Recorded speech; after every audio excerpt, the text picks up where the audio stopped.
shit would be sweet. It's a whole nother level of sour.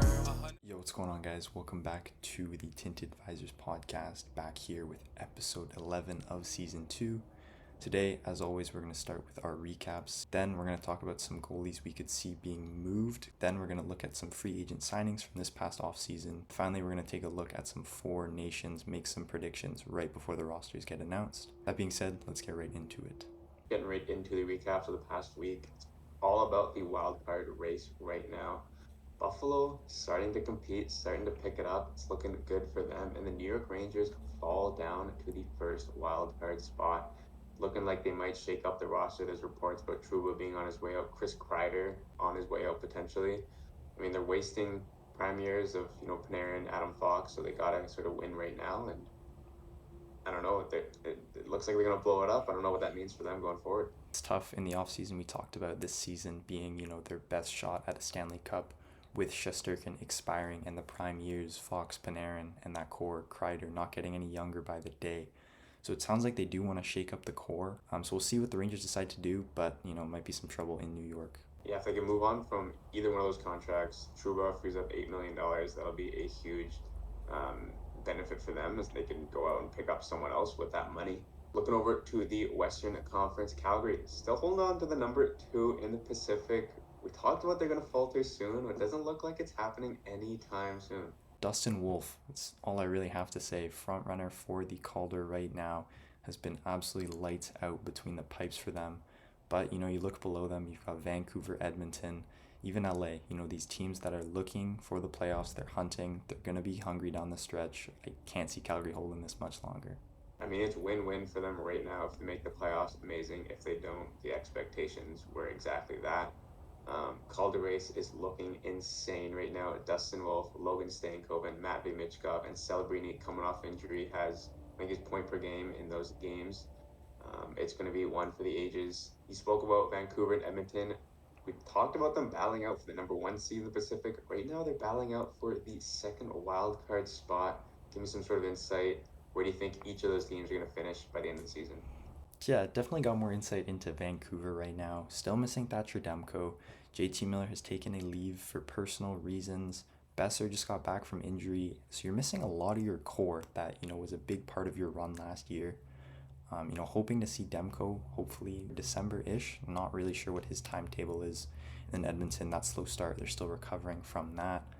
To me, these are both not wildcard teams. I think they definitely can lock up the 2 and the 3 seed in the Pacific at least. If not the 1 seed, but Vegas looks really good right now. But I think this is the 2-3 seeds definitely in the Pacific Division. It would be a huge first round matchup, and I can see both of those teams fighting over, defensive rentals at the trade deadline. Both of those D-cores looking a little weak so far into the season, so I can see them upgrading. And I mean, it's, there's 2 benefits with picking up a defender for the Canucks. One, you get a defender, and then the other one, you take away a potential rental for the Edmonton Oilers to kind of weaken them. And it's the same thing for Edmonton, right?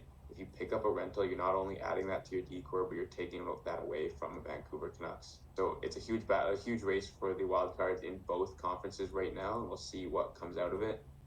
One team I wanted to sort of zone in on right now is the Minnesota Wild. Missed the playoffs last season. Right now they're sitting second in the Central Division. 14-4-4 record. Kaprizov leading the way. Gustafsson leading the way. Do you think it's sustainable? Do you think they could close out the season in a top 3 position? Absolutely. I think this is sustainable. Led by Kaprizov up front, having a Hart Trophy caliber year. He's been going absolutely nuclear when he's been healthy. And they've got the goaltending. Philip Gustafsson has emerged as that number 1.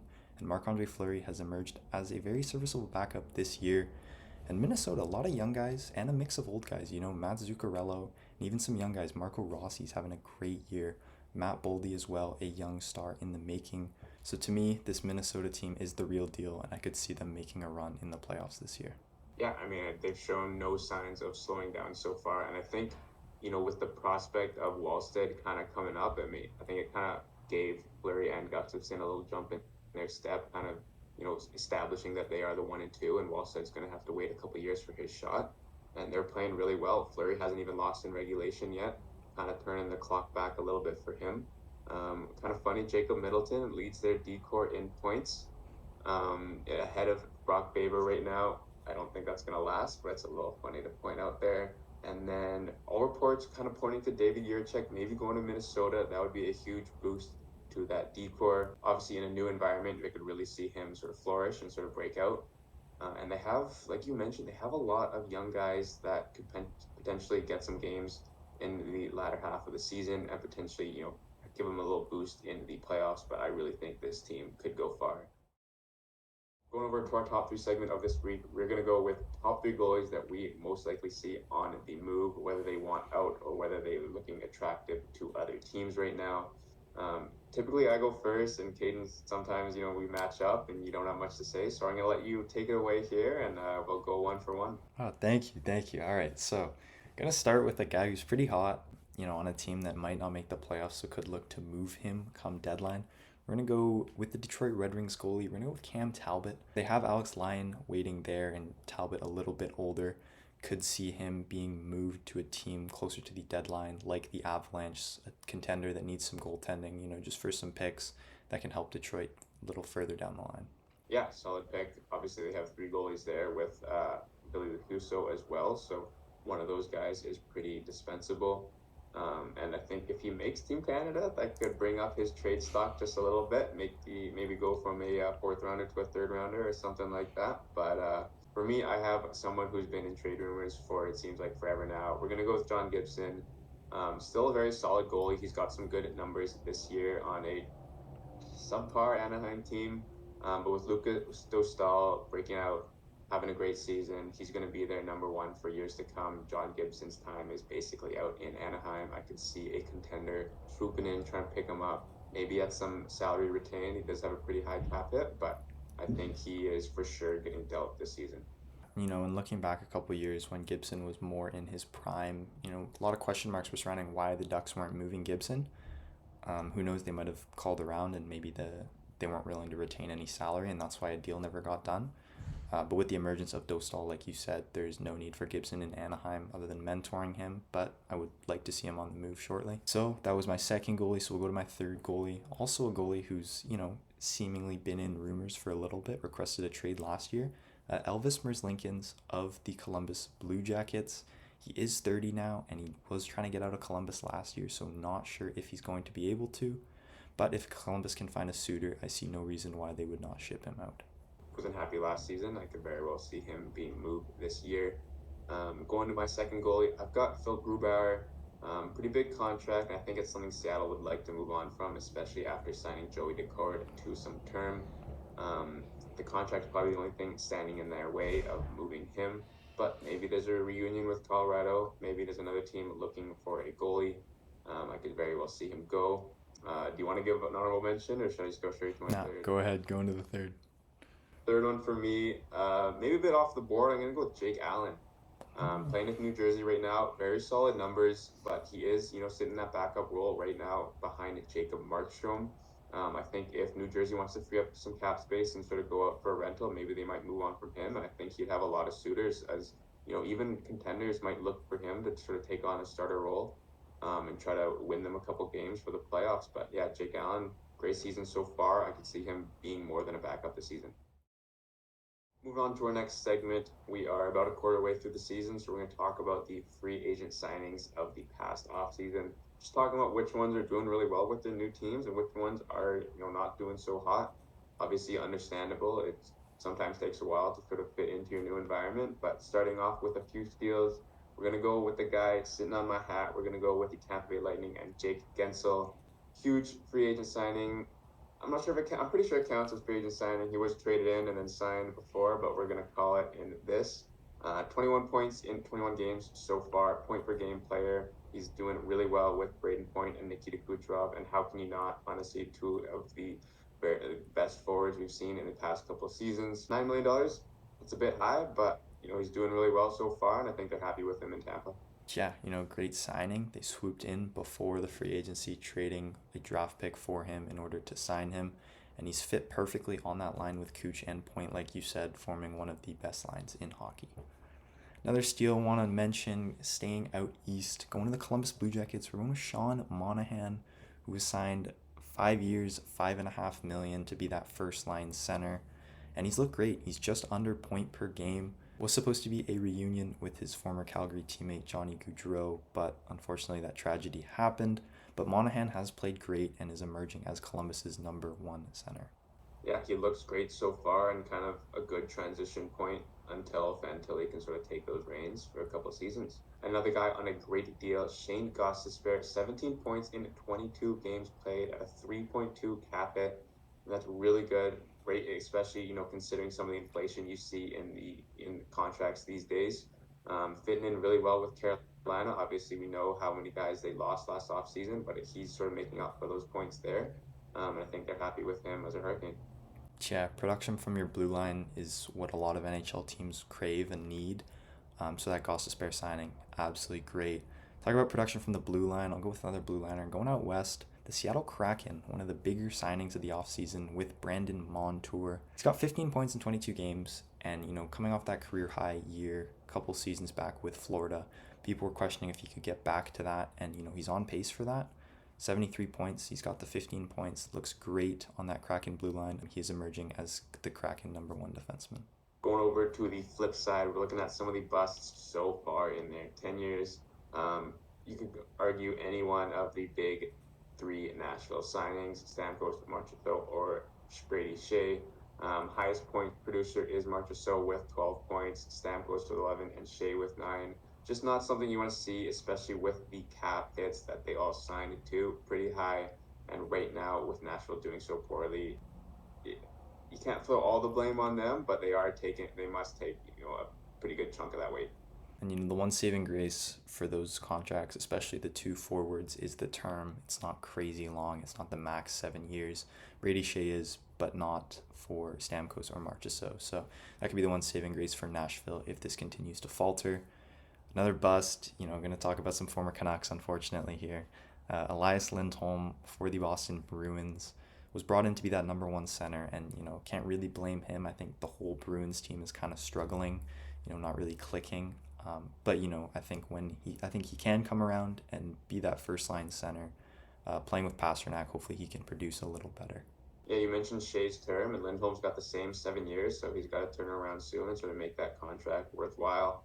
A couple guys with Edmonton, guys who were playing with McDavid, guys who were playing with Draisaitl, guys who had all the chance in the world really to rack up the points. They just couldn't do so. Victor Arvidsson, 5 points so far in his Oilers career, and Jeff Skinner, 7 points.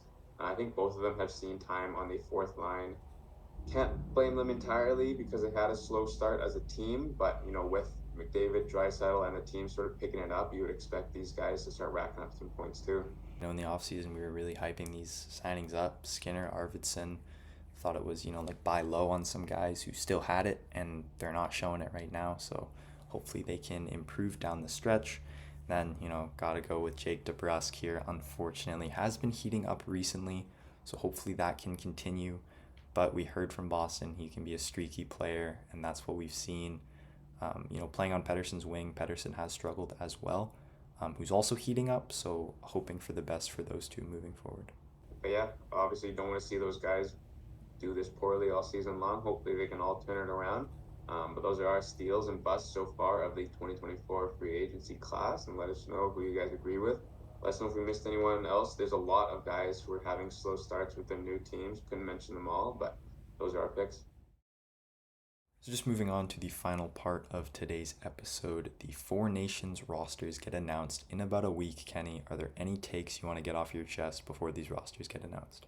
It's really tough because you kind of have to consider who's hot in the moment, and there's a lot of really good-looking Canadian forwards that are hot right now that we wouldn't have considered at the start of the season. And just listing off a few, Dylan Strome, 31 points, he's top 10 in scoring.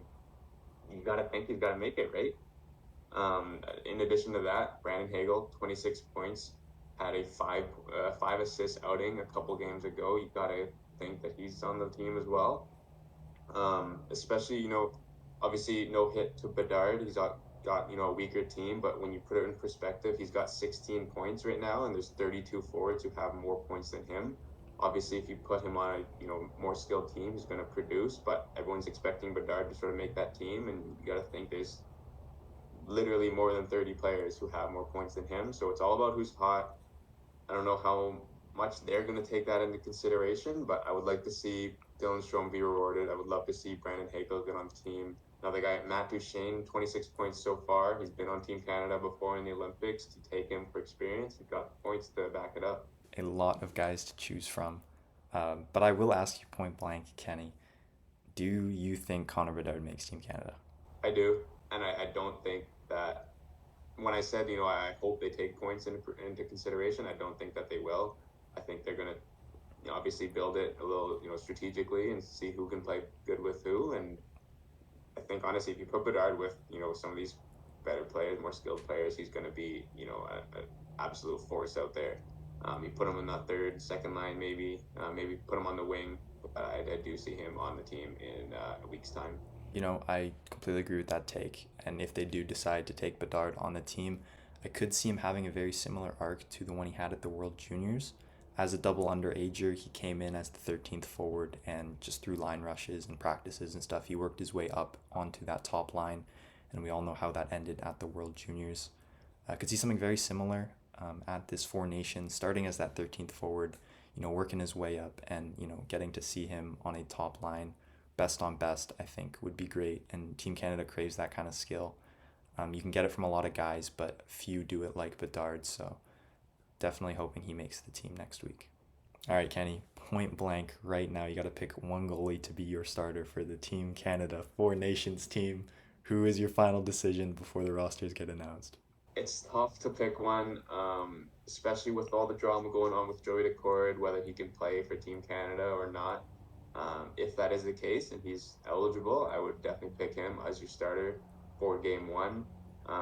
If for some reason it's not possible, between Hill and Binnington, it's so tough. Both Stanley Cup champions, both subpar seasons so far. I would go with Aiden Hill as the starter for Game 1. Completely agree with you there. I think he's just proven that he can win more recently than Jordan Binnington, and like you said, both subpar seasons, but I would trust Aiden Hill between the pipes. But it's funny because every single analyst in the hockey industry is basically saying a different goalie for Team Canada. We're hearing Joey Decord, we're hearing Aiden Hill, Jordan Binnington. Some people are even saying Cam Talbot, the older guy having a great year. Even Marc-Andre Fleury's name getting tossed in the hat as well. But yeah, looking forward to the rosters being announced in a week. It's going to be absolute chaos. Going over to another country, we're going to go with Team Sweden. Defense looks extremely stacked for them. They've already named Hedman, Forsling, and Carlson to the team. I have to think that Rasmus Anderson's a lock, and so is Rasmus Dahlin. That's 5 D-men, and you still have guys like Sandin, Simon Edvinsson, Matthias Ekholm, Broberg, Brodin. There's a handful of guys. I mean, is it a blessing in disguise? Is it good to have so many guys, or is it it makes the decision harder, right? Yeah, blessing and a curse, if you will. But to me, I think, you've got some young guys who are making a push and making a case to make, that team. But to me, you got to go with the vet, especially in, like that bottom pairing role. A guy like Matthias Ekholm, shutdown defender. I think you got to give him the nod as opposed to, taking a younger guy who's a little more unproven. Team USA, very similar story with Team Canada. They've got a lot of surprising players with very high point totals so far.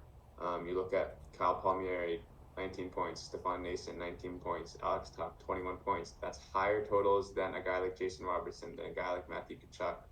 So again, do you take the guys with the high point production so far, or do you take the guys like Matthew Tkachuk, who's got sort of the resume to back up his game? We talked about goalies and we talked about Team Canada taking, who's hot. But I don't necessarily agree with it with the forwards. I think you just take the guy with the track record. Matthew Tkachuk, he knows how to win coming off that cup in Florida.